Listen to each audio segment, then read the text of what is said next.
Lazare de Jésus pour t'encourager à toi aussi à trouver ton Lazare. Peut-être tu as déjà un Lazare. Qu'est-ce qu'un Lazare? Un Lazare, c'est quelqu'un qui a été touché par ton témoignage. Un Lazare, c'est peut-être quelqu'un que tu as amené à Jésus. Un Lazare, c'est peut-être quelqu'un pour qui tu as prié au travail et tu vois cette personne qui s'approche du Seigneur Jésus-Christ. Peut-être cette personne n'est pas encore sauvée, mais tu sais que, oh Seigneur, ça c'est mon Lazare. Certainement quelqu'un qui t'aime ou... L'un des principaux codes de la vie chrétienne est la moisson des âmes. Celle-ci doit être le but majeur et capital de notre vie terrestre. Nous devons veiller à leur croissance et leur bonne marche chrétienne. Dans cette vidéo, le serviteur de Dieu nous donne plus de lumière là-dessus. Écoutez et restons bénis. Shalom. Qui est ton Lazare? Alors ce Lazare, il se trouve dans les évangiles, c'est celui qui a été aimé par le Seigneur et qui malheureusement va tomber malade, en tout cas être si mal en point qu'il va mourir et le Seigneur Jésus va le ressusciter. Et on va retrouver ce Lazare dans l'évangile de Jean au chapitre 12. On va rester toute cette semaine dans cette histoire du chapitre 12 de Jean. 6 jours avant la Pâque, Jésus vint à Béthanie où était Lazare qu'il avait ressuscité d'entre les morts. Là, on lui fit un repas. Marthe servait et Lazare était un de ceux qui se trouvaient à table avec lui. Alors voilà ce Lazare qui est là à table avec Jésus-Christ et je veux prendre ce Lazare, donc ce Lazare, le Lazare de Jésus pour t'encourager à toi aussi à trouver ton Lazare. Peut-être tu as déjà un Lazare. Qu'est-ce qu'un Lazare? Un Lazare, c'est quelqu'un qui a été touché par ton témoignage. Un Lazare, c'est peut-être quelqu'un que tu as amené à Jésus. Un Lazare, c'est peut-être quelqu'un pour qui tu as prié au travail et tu vois cette personne qui s'approche du Seigneur Jésus-Christ. Peut-être cette personne n'est pas encore sauvée, mais tu sais que, oh Seigneur, ça c'est mon Lazare. Certainement quelqu'un qui t'aime ou qui va bientôt t'aimer. Je ne parle pas de relations amoureuses, même si parfois les célibataires peuvent amener quelqu'un à Jésus qui va devenir leur époux ou leur épouse. Ça a été mon cas. Annabelle n'était pas encore sauvée lorsque je l'ai rencontrée et par la grâce du Seigneur, avant qu'on puisse entrer dans une relation sérieuse, eh bien, elle a donné sa vie à Jésus-Christ. Quelle grâce! Alors, je prie que tu puisses trouver ton Lazare. Qui est ton Lazare? Est-ce que tu as un Lazare? Est-ce que tu sais son prénom? Qui est-il ou qui est-elle? C'est cette personne qui a été touchée par ton témoignage. Je prie que tu puisses avoir un Lazare. Si tu as un Lazare, je prie aussi que tu puisses bien t'en occuper. Bien t'en occuper. Quand j'ai amené les premières personnes dans ma vie personnelle à Jésus, j'ai fait le constat au bout d'un moment, mais en fait, je ne m'en suis pas bien occupé. Je ne les ai pas bien accompagnés. Je les ai laissés comme ça, je leur ai parlé de Jésus-Christ, mais par la suite, je les ai amenés, dirigés vers l'église locale et j'ai imaginé que l'église allait tout faire. Mais si Dieu te donne un Lazare, prends-en soin. Prends soin de ce Lazare. Pour amener un Lazare à Jésus, il faut avoir un témoignage. Quel est ton témoignage? As-tu un témoignage?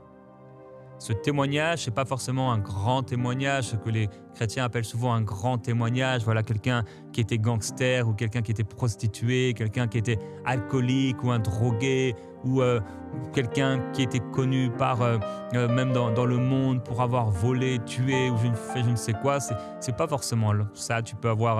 Tu peux être né dans une famille chrétienne et avoir marché avec le Seigneur et tu as un témoignage. Et ce n'est pas même d'ailleurs seulement le témoignage de notre nouvelle naissance, mais c'est le témoignage de ce que Jésus a fait dans notre vie et continue de faire. Ce n'est pas seulement des témoignages passés, mais c'est également le témoignage de la présence de Jésus dans nos vies quotidiennes. Quelqu'un peut témoigner de Jésus en disant simplement ce qu'il ressent lorsqu'il va à l'église, lorsqu'il prie, lorsqu'il adore Dieu.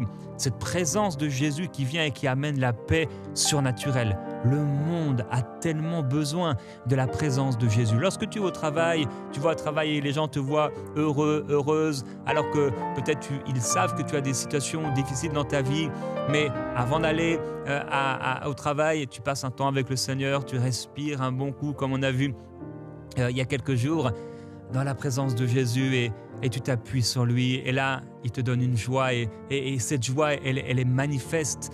Et les personnes voient cette joie sur toi, c'est déjà un témoignage. Et lorsqu'ils te posent la question, mais comment tu peux être aussi heureux? Comment tu peux être aussi heureuse? Tu leur dis, à chaque fois que je prie, la présence de Jésus vient sur moi et je ressens la présence du Seigneur. Ils ne pourront rien contre ton témoignage. Ils l'ont vaincu grâce au sang, au nom de Jésus-Christ, au sang de l'agneau et à la parole de leur témoignage. C'est la parole de ton témoignage, elle est puissante. Maintenant, une fois que tu as ton Lazare, le Seigneur te donne un Lazare, tu as un témoignage personnel et tu as pu partager ce témoignage. Tu prends soin de ce Lazare, protège également ce Lazare. On peut le voir un peu plus loin au verset 9 avec toi, Marie. On va lire ce texte. Une grande multitude de Juifs apprirent que Jésus était à Béthanie, et ils y vinrent non pas seulement à cause de lui, mais aussi pour voir Lazare, qui avait ressuscité des morts. Les principaux sacrificateurs délibérèrent de faire mourir aussi Lazare, parce que beaucoup de Juifs se retiraient d'eux à cause de lui et croyaient en Jésus. Alors voilà un Lazare qui a été touché par le Seigneur Jésus-Christ, ressuscité d'entre les morts. C'est quand même un formidable témoignage. Mais maintenant, le diable en a contre lui. Quand tu amènes quelqu'un à Jésus, n'oublie pas qu'il y a un ennemi qui est invisible et qui veut à tout prix ramener cette personne en arrière. C'est là où tu vas intervenir par la prière, par tes encouragements, en prenant soin de lui posant des questions sur comment ça va, ta marche avec Dieu, est-ce que tu aurais un besoin de prière? Et là, tu vas protéger ton Lazare dans la prière et également par des questions personnelles, donc un entretien personnel, des encouragements personnels avec lui. Tu vas protéger ton Lazare. Il y a dans l'évangile de Matthieu ce moment où Jésus prend cette parabole de celui qui a reçu un talent. Et il dit, Seigneur, j'ai eu peur, je suis allé cacher ton talent dans la terre. Peut-être tu es semblable à cet homme, tu as peur de parler de Jésus-Christ et tu as été caché le talent de ton témoignage dans la terre. Je l'ai dit, ce témoignage, ce n'est pas forcément ce qu'on peut imaginer de l'évangélisation des personnes qui vont dans les rues ou de porte en porte partager leur témoignage, mais c'est dans ta vie personnelle. Parler de Jésus. Jésus t'a donné un talent. Le Seigneur Jésus m'a donné un talent. Je prie que nous puissions ne pas cacher ce talent dans la terre, mais que nous puissions utiliser ce talent pour la gloire de Dieu. Tu dis, mais moi, je n'ai pas grand-chose. Moi, je ne sais pas comment faire. Eh bien, c'est justement un talent. Tu n'as peut-être qu'un talent, mais c'est celui qui a seulement un talent avec qui le Seigneur a eu un problème. Il avait un seul talent et il s'est dit, parce que c'est juste un talent, je ne peux rien faire avec. Non, tu peux faire avec. Tu peux faire avec. Et voyez-vous, il va le cacher en terre. Et le Seigneur lui dira, en tout cas le maître lui dira, mais au moins tu aurais pu le mettre jusqu'à mon retour chez les banquiers. Il aura apporté des intérêts. Ça me rappelle une histoire dans une église. C'est une vraie histoire. Hein. Le pasteur commençait à prêcher dans l'église pour que les gens puissent annoncer l'évangile. Et je crois que c'était une église où il y avait pas mal de personnes âgées. Et plus le pasteur prêchait sur le fait d'annoncer l'évangile, et plus il a remarqué à partir de ce dimanche-là que les offrandes ont commencé à augmenter encore. Et parce que les personnes en fait voulaient qu'on puisse salarier des personnes pour aller annoncer l'évangile. Quand il prêchait sur le service, les gens donnaient plus pour que l'église puisse salarier des personnes pour aider dans le service, et ils ne voulaient pas le faire eux-mêmes. Alors, on pourrait dire quelque part, eh bien c'est la deuxième solution qui est proposée, mettre l'argent au banquier. C'est vrai que quand tu soutiens des évangélistes, tu fais avancer le royaume de Dieu. Je vais t'encourager non seulement à prier que Dieu envoie des ouvriers dans la moisson, mais également à prier à donner aux évangélistes, à donner au royaume de Dieu afin qu'ils puissent faire cette œuvre sans avoir à se poser des questions sur comment ils vont prendre soin de leur maison. Il y a eu vraiment un homicide terrible de la part des églises dans le monde qui n'ont pas pris soin des évangélistes. Combien d'églises avaient en leur sein un évangéliste et ils ne s'en occupaient pas. L'évangéliste devait se débrouiller. Il allait dans les villages, il allait dans les villes à ses propres frais. Il n'était soutenu par personne ni par l'église. Et les frères et les sœurs disaient, eh bien, que Dieu te bénisse mon frère. Ils priaient pour eux et c'est bien de prier pour les évangélistes. Mais c'est tout aussi bien de leur donner l'argent pour pouvoir aller, pendant que peut-être leur époux sont à la maison, pouvoir soutenir leur famille, leur faire du bien. Alors c'est aussi mon encouragement pour moi. Qui est ton Lazare? Ton Lazare a un nom, ton Lazare a été touché par toi, mais il y a bien d'autres Lazares qui doivent être sauvés. Peut-être on ne pourra pas le faire nous-mêmes, mais soutiens un évangéliste. Soutiens quelqu'un qui parle de Jésus autour de lui et dont c'est le ministère à temps plein. Et le Seigneur te bénira. Je veux terminer aujourd'hui cet encouragement en t'encourageant donc encore à devenir également l'ouvrier. Deviens l'ouvrier. Deviens l'ouvrier dans la moisson. Je me souviens à un moment, j'étais en train dans ma marche matinale de prière. J'étais frustré, je disais au Seigneur, ça fait longtemps que je n'ai pas amené quelqu'un à toi dans ma vie personnelle, dans mon témoignage personnel, pas dans le ministère, mais dans mon témoignage personnel. Et je dis, Seigneur, s'il te plaît, je t'en supplie, Seigneur, cette semaine même, pas qu'une âme soit touchée, mais qu'une âme soit sauvée. Qu'une âme soit sauvée, s'il te plaît, Seigneur.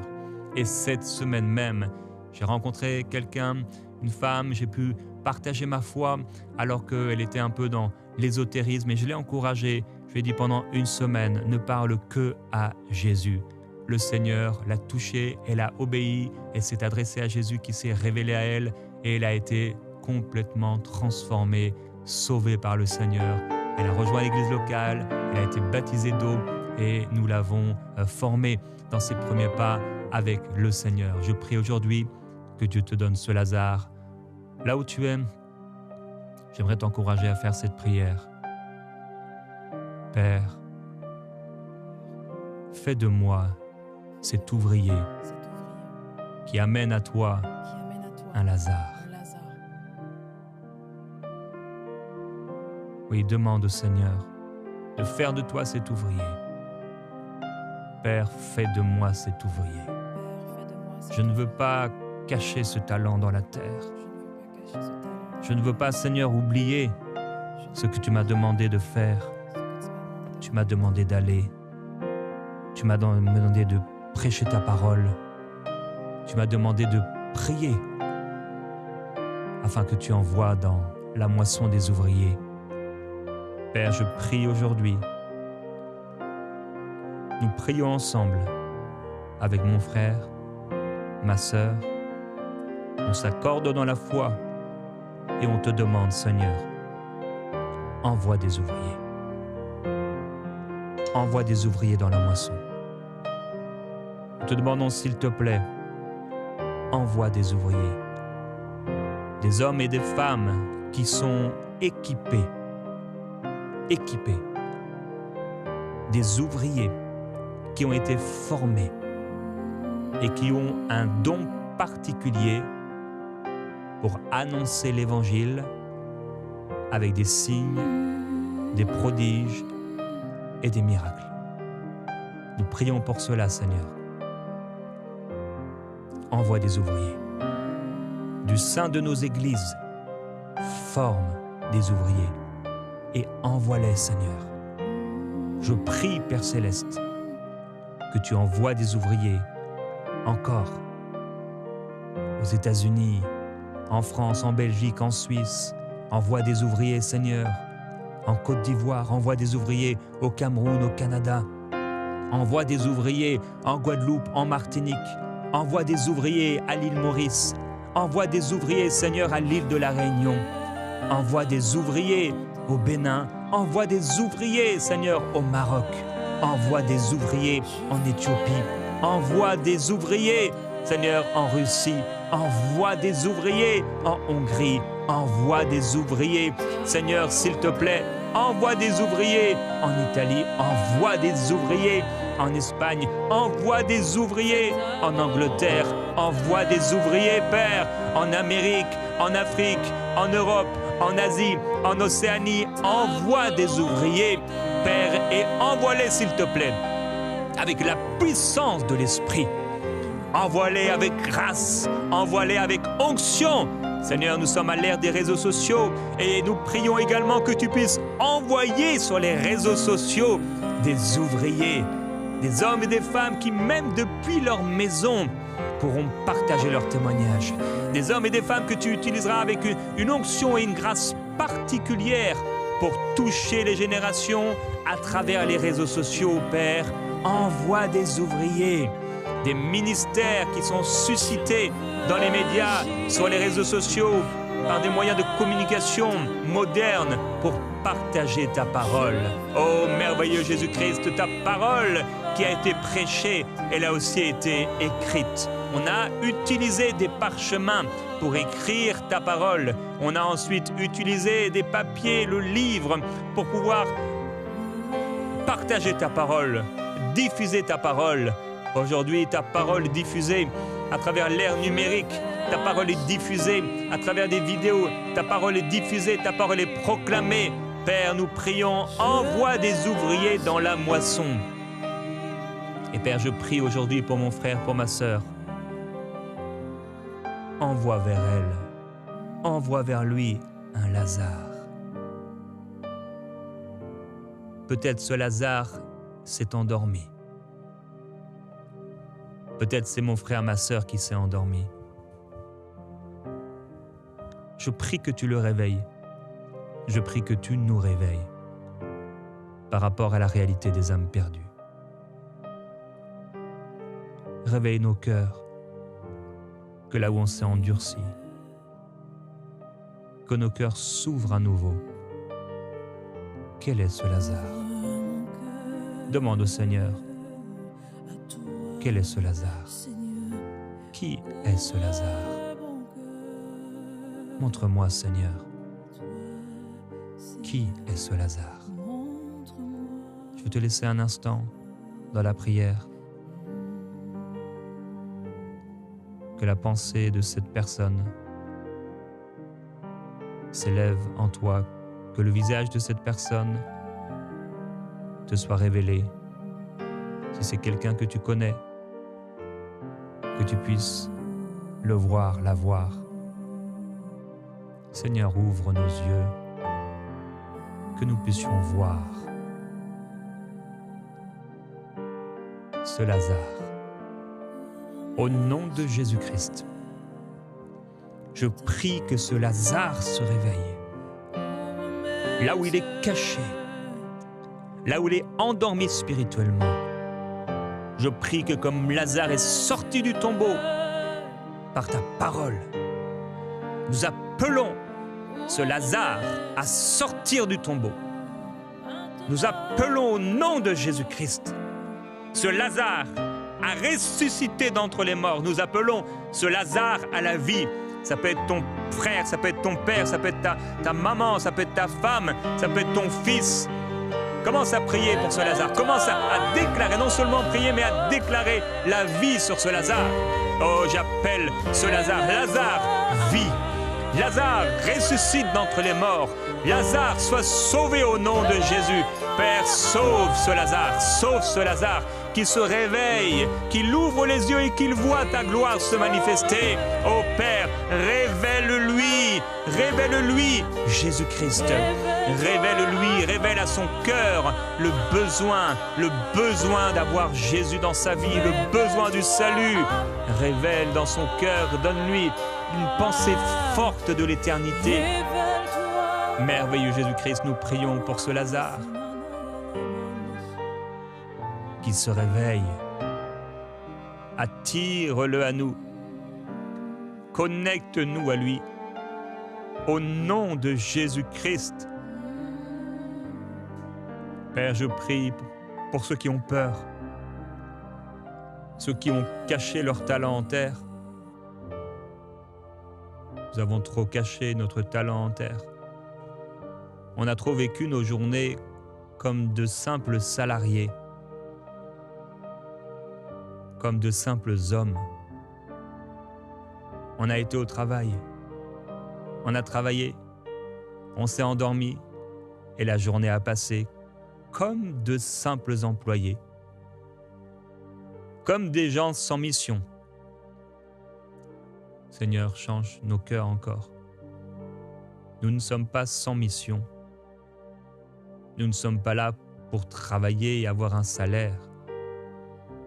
Nous sommes là pour être des ouvriers, à ton service. Nous voulons t'offrir un Lazare. Nous voulons t'offrir des Lazars.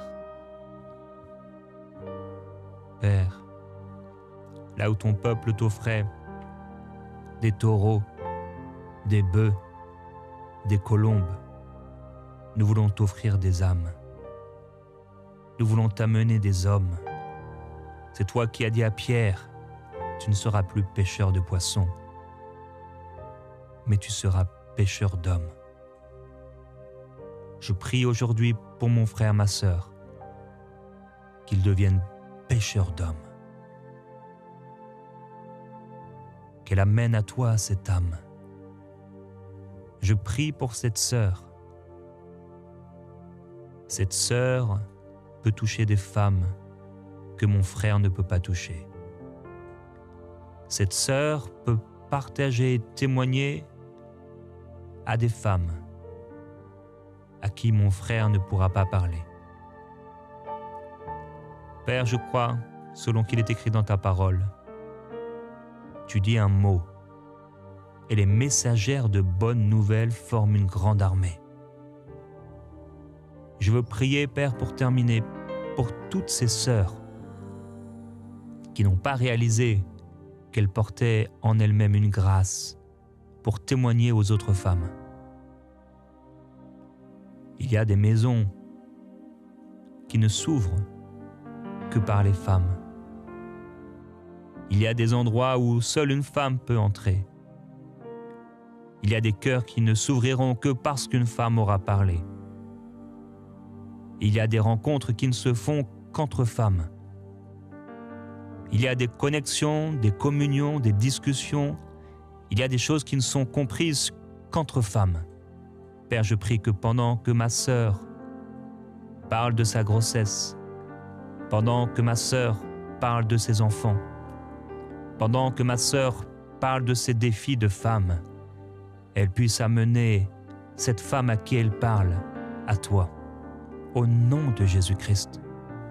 Je prie qu'alors que tu connectes ma sœur à une femme perdue, que ma sœur ne cache pas son talent, mais qu'elle devienne cette ouvrière, qu'elle devienne cette femme d'impact, qu'elle devienne cette grande armée, au nom de Jésus, pour ta gloire, et qu'un grand nombre de femmes soient sauvées, dans le nom de Jésus-Christ.